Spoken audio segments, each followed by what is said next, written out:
ఏపీలో పరిశ్రమలకు భూ కేటాయింపు విషయంలో హైకోర్టు కీలక వ్యాఖ్యలు చేసింది. ఈ అంశమై పిటిషన్ వేసిన వారికి పలు ప్రశ్నలు సంధించిన ధర్మాసనం ప్రభుత్వానికి కౌంటర్ దాఖలు చేయాలని ఆదేశాలు ఇచ్చింది.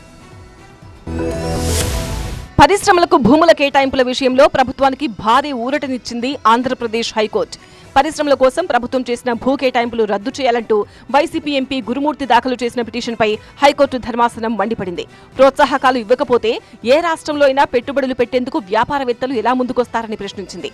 ప్రపంచ దేశాలు పక్క రాష్ట్రాల పోటీని తట్టుకుని పెట్టుబడులు రాబట్టాల్సిన బాధ్యత ప్రభుత్వానిదే కదా అని అభిప్రాయపడింది న్యాయస్థానం.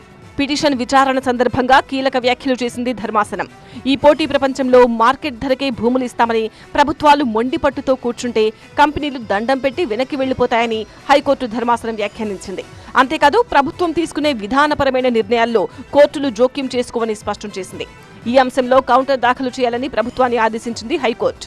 ఇప్పటికే ఈ అంశం రాజకీయంగా రగడకు కారణమవుతున్న వేళ కోర్టు చేసిన వ్యాఖ్యలు సంచలనంగా మారాయి.